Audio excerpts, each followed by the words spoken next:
Hello दोस्तों, फिर एक बार आप सभी का हमारे यूट्यूब चैनल में स्वागत है। तो दोस्तों, हमने एक पीएलसी प्रोग्रामिंग की सीरीज चालू की है।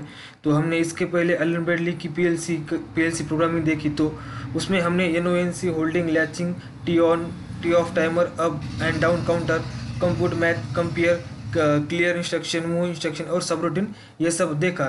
तो आपने अभी तक हमारे एलन ब्रैडली पीएलसी प्रोग्रामिंग के वीडियो नहीं देखे तो आप राइट साइड में ऊपर जो एक आई बटन दिख रहा है उस पर क्लिक करके आप पीएलसी प्रोग्रामिंग में जाकर देख सकते हैं। तो आज से हम क्या करने वाले, सीमेंस की सीरीज शुरू करने वाले हैं। तो हमारे पास एक सीमेंस का पैनल है। तो उसमें हमने सिमेटिक S7-1200 का पीएलसी यूज़ किया है। तो हम आपको हमारा पैनल दिखाते हैं। ये हमारे पास सीमेंस का एक छोटा सा पैनल है। तो हम इस पर प्रैक्टिकल करके देखते हैं। तो हमारे पास जो हमने इस पैनल में सीमेंस का S7-1200 का पीएलसी यूज़ किया है।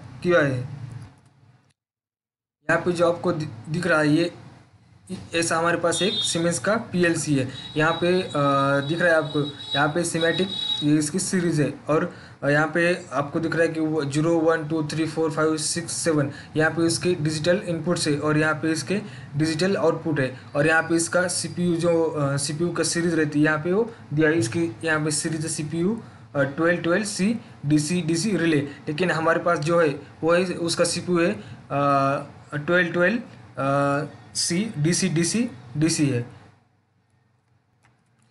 आप उसी पीएलसी को आप जब राइट साइड को घुमाएंगे तो वहाँ पे पीएलसी का पूरा डिस्क्रिप्शन रहता है। उसका सीपीयू रहता है, उसकी सीरीज रहती है, उसे कितना सप्लाई, इनपुट के लिए कितना सप्लाई रिक्वायर्ड है, ये सब वहाँ पे उस डिस्क्रिप्शन में दिया हुआ होता है। यहाँ पे जो ये आपको दिख रहा है, यहाँ पे क्या होता है, जो आपको अलग से उसको एक्सपेंशन मॉड्यूल लगाने, तो आप सिंपली ये कवर निकाल के यहाँ पे एक्सपेंशन मॉड्यूल आप लगा सकते हैं।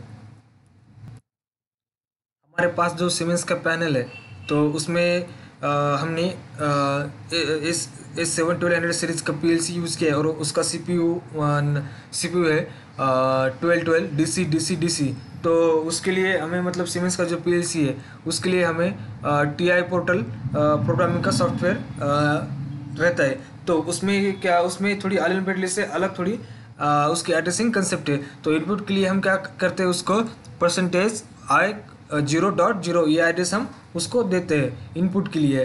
तो हमारा नेक्स्ट एड्रेस क्या रहेगा, %i0.1। वहाँ पर परसेंटेज नहीं दिया तो भी चलेगा, वो ऑटोमेटिकली सॉफ्टवेयर क्या करता है, इंटर दबाने के बाद परसेंटेज को ले लेता है। तो जो आपका जो एड्रेस है, वो आप एड्रेस वन वर्ड में कितने ले सकते हैं, i0.02 i0.7 तक ले सकते हैं। और न्यू बाइट एड्रेस आपको लेना है तो आप क्या कर सकते हैं, सिंपली i के बाद 1 लगाकर फिर आप न्यू वर्ड एड्रेस शुरू कर सकते हैं। तो उसके बाद आप एड्रेस लिमिट कितनी है हमारी, आई वो 1023.02 1023.7 तक हमारी इनपुट लिमिट रहती है। और वैसे ही जैसा इनपुट का एड्रेस है वैसा भी यहाँ पे सीमेंस में आउटपुट का एड्रेस थोड़ा डिफरेंट है। यहाँ पे एलन ब्रैडली में हम क्या करते हैं, आउटपुट के लिए ओ लेते हैं। तो सीमेंस में क्या है, सिर्फ क्यू है। और तो क्यू है तो आउटपुट का एड्रेस क्या रहता है हमारे TI पोर्टल में, Q0.0। अब उसके बाद नेक्स्ट एड्रेस रहता है Q0.1। और उसके बाद 1 वर्ड का जो एड्रेस है वो Q0.02 Q0.7 तक रहता है। और जो न्यू बिट एड्रेस रहता है वो रहता है Q1.0। और उसके बाद उसकी लिमिट रहती है Q1023.02 Q1023.7 तक हमारी एड्रेसिंग की लिमिट रहती है। और उसके एड्रेसिंग कंसेप्ट, जैसे जब एनालॉग मॉड्यूल आप उसको कनेक्ट करते हो तो एनालॉग मॉड्यूल को उसको डिफरेंट एड्रेस आपको देना पड़ता है। तो यहाँ पे एनालॉग मॉड्यूल का एड्रेस क्या रहता है, IW3.0 या उसके बाद IW3.1 ऐसा रहता है। और एनालॉग आउटपुट मॉड्यूल आप कनेक्ट करते हो उसको, तो उसका एड्रेस क्या रहता है, QW4.0। उसके बाद QW4.1 ऐसा हमारा एनालॉग आउटपुट का एड्रेस रहता है। जो हमने अलन ब्रेडली प्रोग्रामिंग में देखा कि उसका वहाँ पे भी एक बाइनरी बिट मतलब मेमोरी बिट एड्रेस रहता है। तो अलन ब्रेडली में क्या रहता है, B3 ऐसा एड्रेस रहता है। तो हमारे सीमेंस में TI पोर्टर में क्या रहता है, M0.0 ये एड्रेस हमारा बाइनरी बिट का एड्रेस रहता है। तो उसके बाद नेक्स्ट एड्रेस M0.1 ऐसा हम एड्रेस ले सकते हैं। कहाँ तक ले सकते हैं, उसकी लास्ट लिमिट कितनी रहती है, M4095.7 मतलब 4055.7 तक उसकी लिमिट रहती है। ये हमारी थोड़ी जो मतलब सीमेंस में क्या होता है, थोड़ी मल फंक्शनिंग होती है। तो मल फंक्शनिंग को अवॉइड करने के लिए क्या रहता है, उसमें मेमोरी बिट, मेमोरी वर्ड और मेमोरी डबल वर्ड की कुछ एड्रेसिंग रहती है। तो यहाँ पे ये एड्रेसिंग है, मतलब जो मेमोरी बिट के एड्रेस रहता है वो कहाँ से कैसा रहता है, M0.02 M0.7 तक रहता है। और उससे लास्ट तक हम कहाँ तक उसकी लिमिट है, M4095.7 इतनी उसकी लिमिट है। और मेमोरी वर्ड कहाँ हम कितने ले सकते हैं, MW02 MW4094 तक हम मेमोरी वर्ड का एड्रेस ले सकते हैं। और वहाँ पे मेमोरी डबल वर्ड का जो एड्रेस रहता है मतलब MD0, उसको भी हम उसकी लास्ट लिमिट कितनी रहती है, MD4092 या इतनी उसकी लास्ट लिमिट रहती है। अब हम क्या करते हैं, TI पोर्टल ओपन करके एक छोटा सा प्रोग्राम रन करके देखते हैं। ये मैंने TI पोर्टल एप्लीकेशन ओपन किया। अब इसके बाद यहाँ पे सिंपली एप्लीकेशन ओपन करने के बाद क्रिएट न्यू प्रोजेक्ट पे क्लिक करने का। यहाँ पे प्रोजेक्ट नेम देने का मैं यहाँ पे देता हूँ सीमेंस 1। उसके बाद आपको कोई स्पेसिफिक फोल्डर है तो उसका यहाँ पे आप पाथ भी चूज़ कर सकते हैं। सिंपली यहाँ पे क्लिक करके वो फोल्डर को चूज़ कर सकते हैं। तो यहाँ पे क्रिएट के ऊपर क्लिक करने का।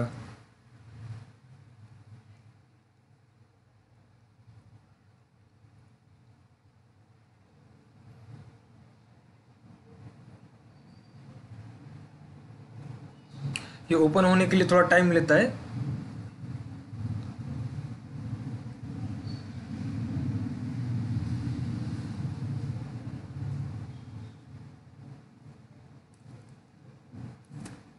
उसके बाद एक पॉपअप विंडो ओपन हो जाती है। यहाँ पे कॉन्फ़िगर पे क्लिक करने का।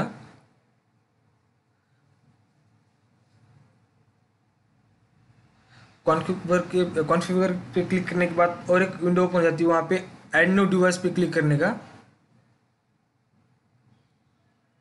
ऐड न्यू डिवाइस के बाद आपको यहाँ पे डिवाइसेस को ऐड करना पड़ता है। तो आप कंट्रोलर मतलब PLC की प्रोग्रामिंग कर रहे हो तो PLC पे क्लिक करने का। उसके बाद HMI की प्रोग्रामिंग करनी है तो HMI पे क्लिक करने का। तो हम सिंपली PLC पे क्लिक करते हैं और PLC पे क्लिक करने के बाद यहाँ आपकी PLC की सीरीज कौन सी है पहले ये देख लीजिए। उसके बाद जो PLC की सीरीज है उस पर क्लिक करें।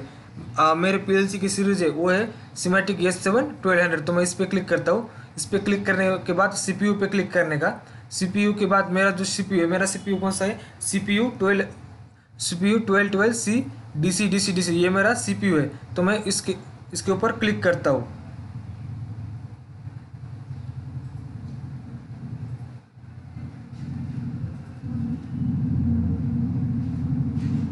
और जो मेरा CPU का वर्जन है वो है 6E7-212-1AE40 0X B0। ये मेरा PLC का वर्जन है। तो मैं इस पर डबल क्लिक करता हूँ।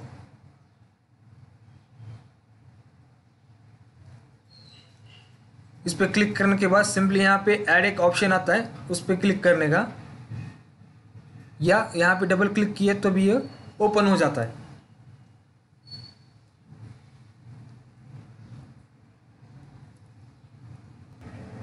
ये हमारा TI पोर्टल ओपन हो गया। तो TI पोर्टल ओपन होने के बाद यहाँ पे क्या करते हैं, TI पोर्टल ओपन होने के बाद प्रोग्राम ब्लॉक्स पे क्लिक करने का।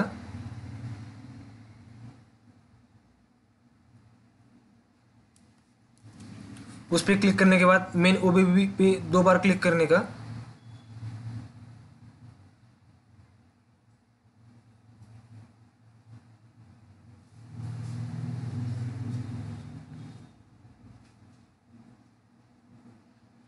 यहाँ पे हमारी एक पॉपअप विंडो ओपन हो गई है।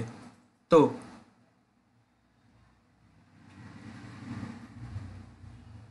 यहाँ पे हम क्या करते हैं, इसको थोड़ा बड़ा करते हैं। यहाँ पे आपको दिख रहा है, यहाँ पे ये नो कॉइल, एनसी कॉइल, ये हमारी आउटपुट कॉइल। तो हम क्या करते हैं, एक छोटा सा प्रोग्राम बनाते हैं। तो यहाँ पे मैं लेता हूँ एक इनो कॉइल और इसको यहाँ पे पेस्ट करता हूँ। यहाँ पे आपको क्वेश्चन मार्क दिख रहे होंगे 3, वहाँ पे डबल क्लिक करने का, वहाँ पे एड्रेस देने का। हमारा सीमेंस का एड्रेस क्या है, I0.0, ये रहा हमारा इनपुट का एड्रेस।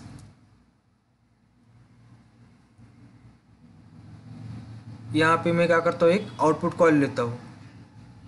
यहाँ पे हमारा आउटपुट का एड्रेस क्या है Q0.0, ये हो हमारा आउटपुट का एड्रेस। अब ये हमारा छोटा सा ऑन का प्रोग्राम हो गया। तो उसके बाद क्या करते हैं, हम इसको डाउनलोड करके देखते। तो पहले यहाँ पे उसको कंपाइल पे क्लिक करने का, मतलब हमारे प्रोग्राम में कुछ भी गड़बड़ी है, कुछ भी एरर है, तो ये कंपाइल पे क्लिक करने के बाद हमें एरर बताता है कि क्या एरर है। कंपाइल होने के बाद डाउनलोड पे क्लिक करने का।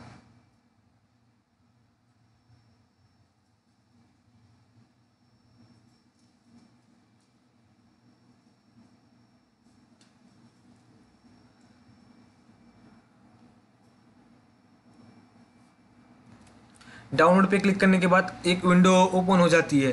तो विंडो ओपन होने के बाद यहाँ पे टाइप ऑफ द पीजीपी से इंटरफेस पे PN/IE पे IE सेलेक्ट करने का। उसके बाद जो हमारा पीजीपी से इंटरफेस रहता है, जो हमारा कम्युनिकेशन ड्राइवर, तो उसको वो ड्राइवर कौन सा रहता है, हमारा Realtek PCE FE family controller, ये हमारा इंटरफेस ड्राइवर रहता है। तो ये सब सही होने के बाद स्टार्ट सर्च पे क्लिक करने का।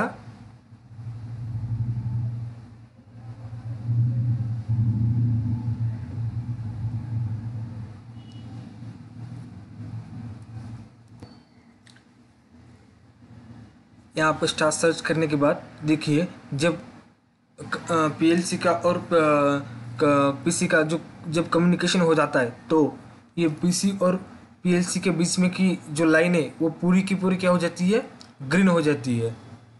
तो उसके बाद यहाँ पे हमारा जो डिवाइस है, डिवाइस भी शो होता है, डिवाइस टाइप जो वो भी शो होता है, और टाइप कौन सा है, PN/IE, और यहाँ पे उसका IP एड्रेस जो PLC का, वो भी IP एड्रेस क्या होता है, हमें यहाँ पे शो होता है। और टारगेटेड डिवाइस कौन सा है, PLC1, ये हमारा टारगेटेड डिवाइस है। तो उसके बाद क्या करने का, सिंपली लोड पे क्लिक करने का।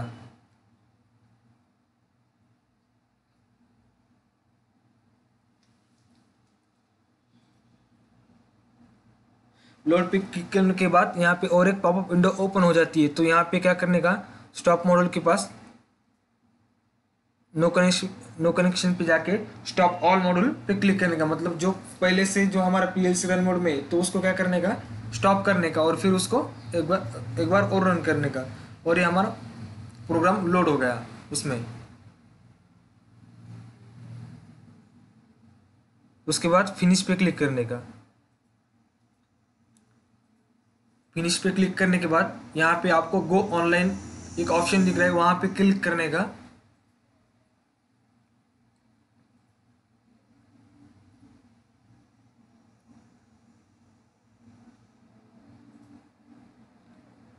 उस पर क्लिक करने के बाद जब आप ऑनलाइन जाते हो, तो यहाँ पे जो इंस्ट्रक्शन है प्रोजेक्ट ट्री पे, वहाँ पे कुछ इंस्ट्रक्शन जो है वो ग्रीन हो जाती है। तो उसके बाद यहाँ पे आपको एक मॉनिटरिंग ऑन ऑफ, मतलब एक चश्मे का लोगो दिख रहा होगा, तो यहाँ पे गूगल के एक लोगो पे क्लिक करने का, मतलब वो मॉनिटरिंग ऑन ऑफ, मतलब जो हमारा जो प्रोग्राम है उसको ऑन ऑफ करने के लिए रहता है। तो हम उसको क्या करते हैं, ऑन करते हैं। उसको ऑन करने के बाद यहाँ पे हमें प्रोग्राम रन मोड में दिखाई देता है। देख लीजिए हमारा प्रोग्राम रन मोड में गया। तो मैं क्या करता हूँ, जो पहला इनपुट है हमारा तो उसको मैं ऑन करता हूँ। ये देख लीजिए हमारा आउटपुट ब्लिंक हो गया। तो इसके बाद हम क्या step by step NONC, latching, holding, timer, counter, compare, ये सब सीमेंस पीएलसी में अगले वीडियो में देखते हैं। आपको इस वीडियो में कोई भी प्रॉब्लम हो तो आप हमें कमेंट सेक्शन में पूछ सकते हैं। Thank you.